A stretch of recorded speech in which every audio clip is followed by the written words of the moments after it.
Please like my videos, please subscribe to my channel, and please press the bell icon so that you get to know when my latest video has come. And to learn more and to find a video relevant to you, please do check out my videos list. Hello, Namaskar and Adab to all my friends from your friend astrologer and guide Irfan, once more with you from your very own channel Astro Assurance. What are the planetary placements that we should be most scared of, and what are the planetary placements that we are better off? I have given some rules about how to see what are the better placed planets in the horoscope. But how do we see the placement of malefics in the horoscope and how do they manifest their results? Now, a simple rule: malefics do much better in the Kendra houses, and it is better if you don't have malefics in the Kendra houses. Sometimes the malefics, which are the general natural malefics like Sun, Mars, Saturn, Rahu and Ketu, may be in friendly signs or maybe in own signs in the Kendra houses. Then they are not as damaging, but yet it is always better to have benefic planets like Moon, Mercury, Venus and Jupiter in the Kendra houses and not in the Dusthana houses. But the tricky part is the Upachaya houses. And why is it said that malefics do much better in the Upachaya houses? Now, what are the Upachaya houses? The 3rd house, the 6th house, the 10th house and the 11th houses are called as the Upachaya houses. And why is it that malefics do better in the Upachaya houses than benefics? Firstly, how do we read whether a planet is a malefic for a particular ascendant or not? A simple rule to know whether a planet is malefic to your ascendant or not is to see the 3rd house. The 3rd house ruler for any ascendant is a malefic. If not a natural malefic, then a functional malefic for that particular ascendant. Say, for example, for Aries, the 3rd house is ruled by Mercury, ruling the Gemini sign. So, for an Aries ascendant native, Mercury is a functional malefic, if a natural benefic, definitely. Then for Taurus sign ascendant, what is the 3rd house? The 3rd house is Cancer, ruled by Moon.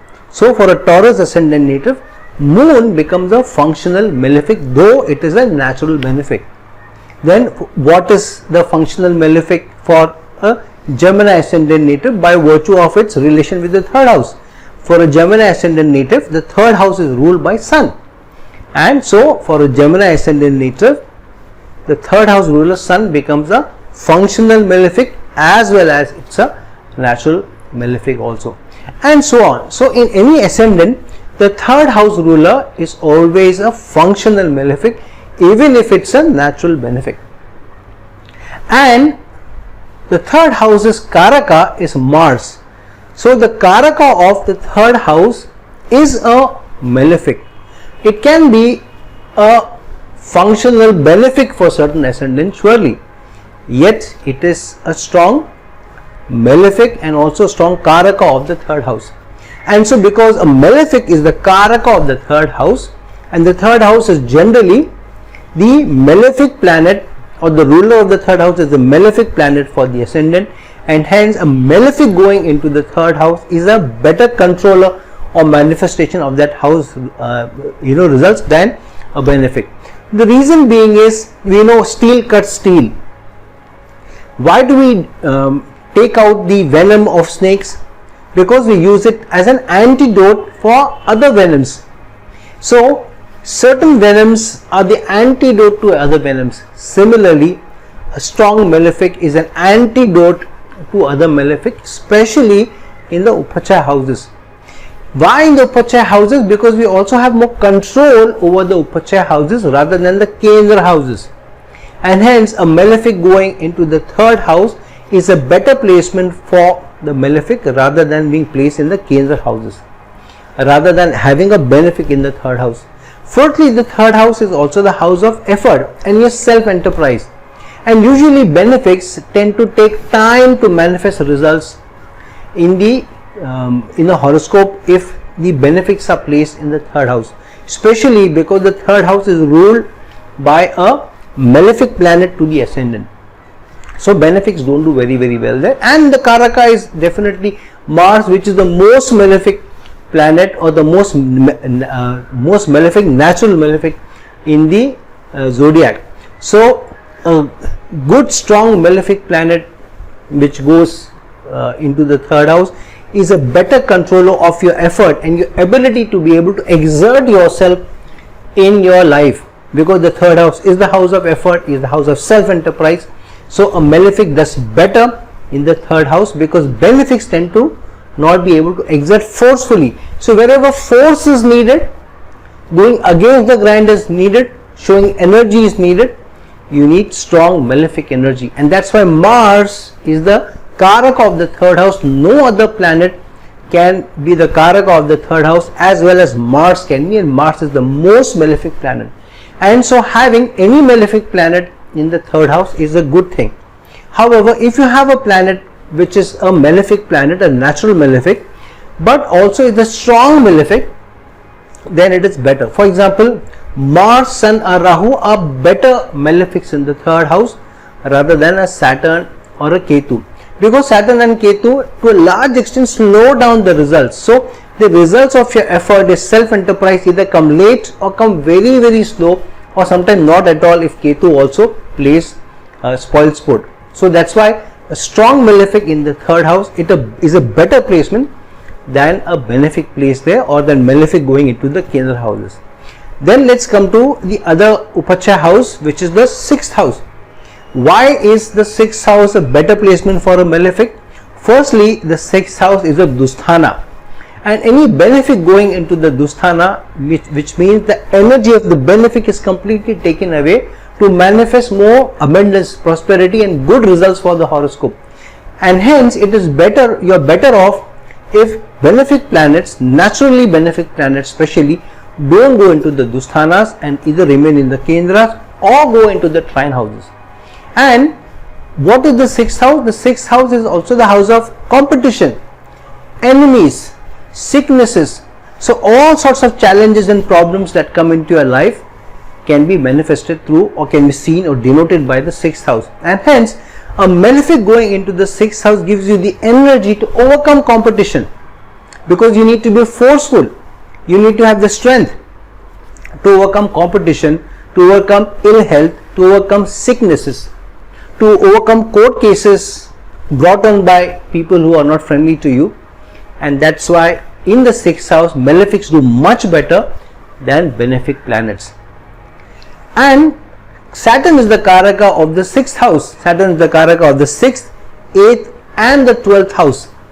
And so because the Karaka itself is a malefic going into the 6th house, 8th and the 12th, but definitely here we are talking about the Upachaya houses. The 8th house and the 12th house are not an Upachaya house, but the 6th houses. So a malefic going into the 6th house is also a strong presence in the 6th house, because it gives you the energy to overcome sickness, it also gives you the energy to overcome competition and to be able to exert yourself forcefully. The problem here is a malefic going into an unfriendly sign in the 6th house will definitely also bring out certain diseases and also become troublesome for you. However, it also on the flip side will give you the energy to overcome other challenges. So as long as you know what is the ruler of which house which is going and an inimical sign in the 6th house, you can know what kind of challenges, health challenges can come to you, and you can better control them. What else is the 6th house? The 6th house is also your stomach, your intestine. So if you control your diet, you control what you eat, you drink lots of water, and you have a more sattvic diet, to a large extent the challenges brought about by putting the wrong stuff into your intestine, into your stomach, is taken care of. So keeping a strong health regimen, eating healthy, drinking lots of water, doing yoga, meditating and clearing your mind, and using the energy of the malefic tactfully to overcome competition, to overcome sicknesses, to overcome challenges which are brought about by court cases or notices, if any. And that's why the malefic presence in the 6th house is the strong presence for you in your horoscope. Now let's go to the 10th house. Now 10th house is a unique house. 10th house is also a Kendra house apart from being an Upachaya house. And so benefics in the Lagna, the 4th house and the 7th house are much better placed, stronger place, will give you better results, prosperity, abundance, all sorts of goodies will come to your life if benefics go into the Lagna, the 4th house and the 7th house. However, benefics in the 10th house are also not bad. However, 10th house is also the house of karma, and the Karaka of the 10th house are Sun and Saturn. Again, two strong malefics. So you need to have the presence of a malefic if possible in a friendly sign so that it can do very well. Say for example, Sun going into Aries or into Leo or into Sagittarius will get you much better results if Sun goes into the 10th house being a strong malefic. Or if Mars goes into the 10th house either in Aries or in Leo and even in Virgo for example, apart from definitely Capricorn where it gets exalted, or even in Aquarius, Mars can do exceptionally well. And Rahu generally does well in the 10th house anyways, any sign that it goes in, as long as it doesn't go into the emotionally challenge bringing signs. For example, Cancer and Libra. These are two signs where Rahu may bring challenges, emotional upheavals and relationship issues. Otherwise, in most of the houses in the 10th house, Rahu can bring you very, very good results as long as you know what's coming to you, because Rahu can throw unexpected challenges at you. And the 10th house is the house of karma. So Saturn wants you to do your karma, Saturn wants you to do your duty, Saturn wants you to be disciplined, Saturn wants you to be committed, Saturn wants you to be obedient, Saturn wants you to follow structure.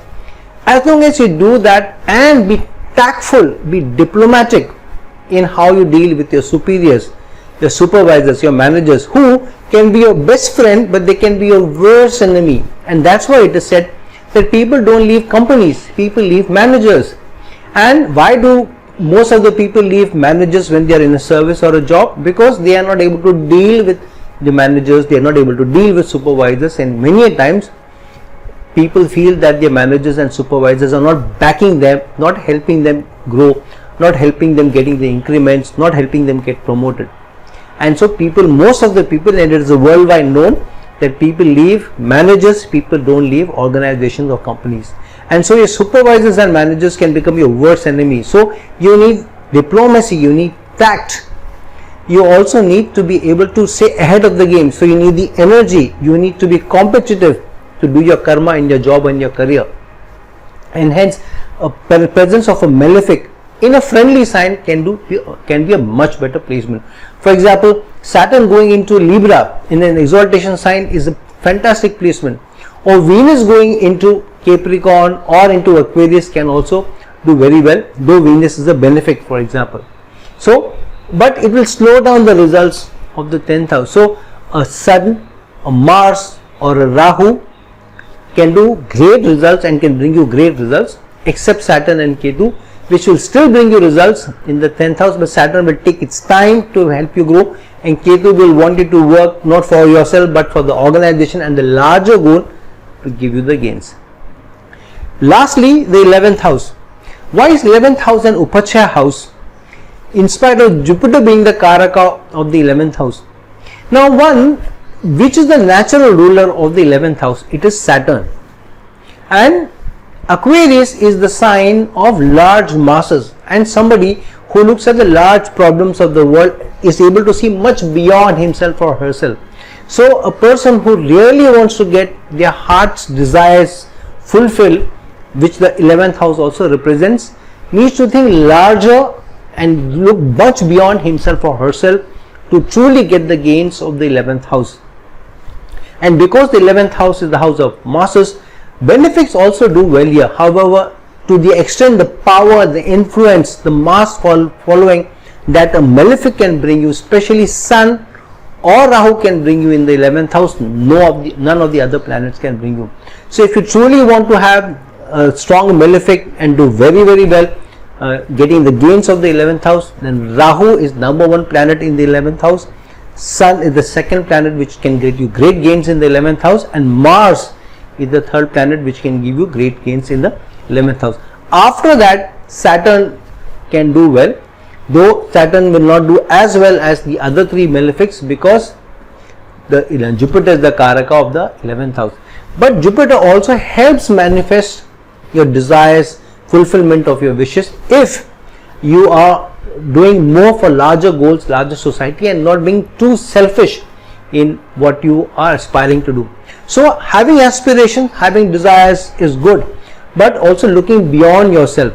You will still need to be tactful, you will still need to be diplomatic when a strong malefic is placed in the 11th house, but you will also be able to use the energy, the power and the influence to be able to get your goals, because where the masses are getting connected, Sun and Rahu are best to be able to utilize the energies well and to go and to get ahead.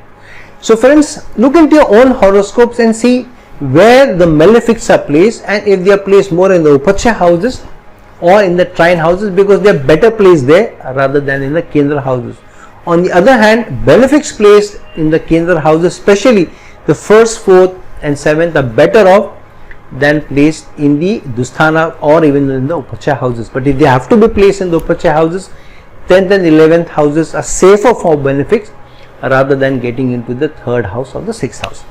So friends, understand your own placements of malefics in your horoscopes well, and manifest the results according to which houses they rule, what results can come by, and what challenges they can throw at you while being in those houses, because malefics will throw challenges at you when in the Upachaya houses, but they will bring you more gains as long as you know how to handle those energies very well.